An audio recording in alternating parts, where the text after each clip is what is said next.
क्यों पढ़नी चाहिए हमें महान और सफल लोगों की कहानी। सफल लोगों की कहानी पढ़ने से हमें क्या हासिल होता है, हमारे जीवन में उसका क्या महत्व है, ये क्वेश्चन हमारे दिमाग में बार बार आता है।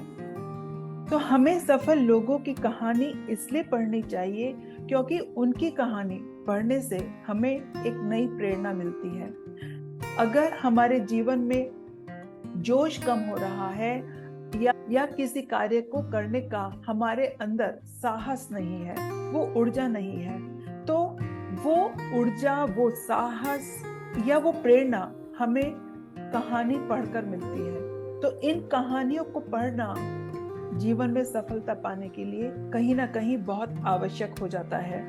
लेकिन दोस्तों, आज हम किसी और की कहानी नहीं सुनेंगे, बल्कि हम एक ऐसे व्यक्ति की कहानी के बारे में बात करेंगे जिसे आप सबसे ज्यादा, सबसे करीब से जानते हैं। उस व्यक्ति की खूबियां या उस व्यक्ति की कमियां सबसे ज्यादा आपको ही पता है। वो आप खुद ही तो हैं जिसको कि सफल बनाना चाहते हैं।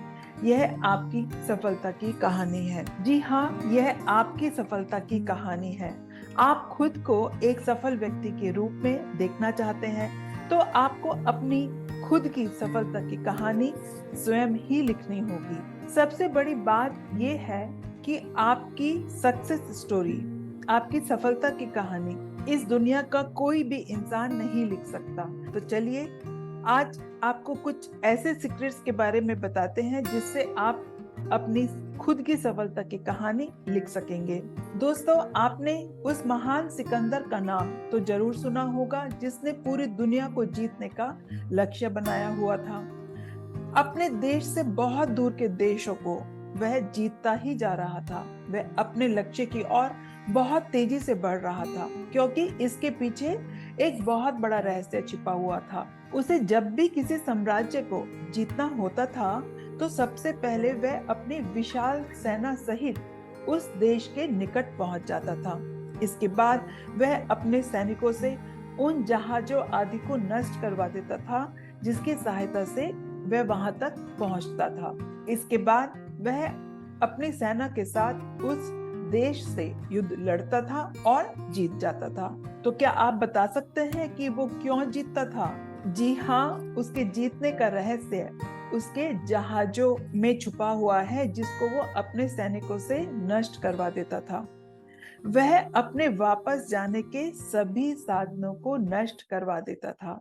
अब उसके और उसके सैनिकों के पास दो ही विकल्प बचते थे, या तो सामने से खड़ी दुश्मन की सेना को हरा दे या फिर लड़ते लड़ते वीर गति को प्राप्त हो जाए। पीछे हटने और वापस चले जाने का ऑप्शन उसके पास होता ही नहीं था, तो केवल एक ही बचा, जीतो या मरो। तो दोस्तों, इस तरह जब तक हमारे पास जीवन में बहुत से विकल्प होते हैं, तब तक हम किसी एक को नहीं पकड़ पाते और हमारी समस्त ऊर्जा इधर उधर बिखरी हुई रहती है। लेकिन यदि हमारे पास केवल एक ही विकल्प, यानी कि एक ही रास्ता या टारगेट रहे, तो हम अपनी पूरी ऊर्जा उस पर लगा पाएंगे। और ये सभी जानते हैं, जब कोई इंसान अपनी सारी ऊर्जा किसी एक लक्ष्य पर लगाता है, तो लक्ष्य उस ऊर्जा से चमक उठता है और वो साफ नजर आने लगता है। इस स्थिति में जीत को खुद चलकर आना ही पड़ता है, और इस तरह वह व्यक्ति अपनी खुद की सफलता की कहानी लिख देता है।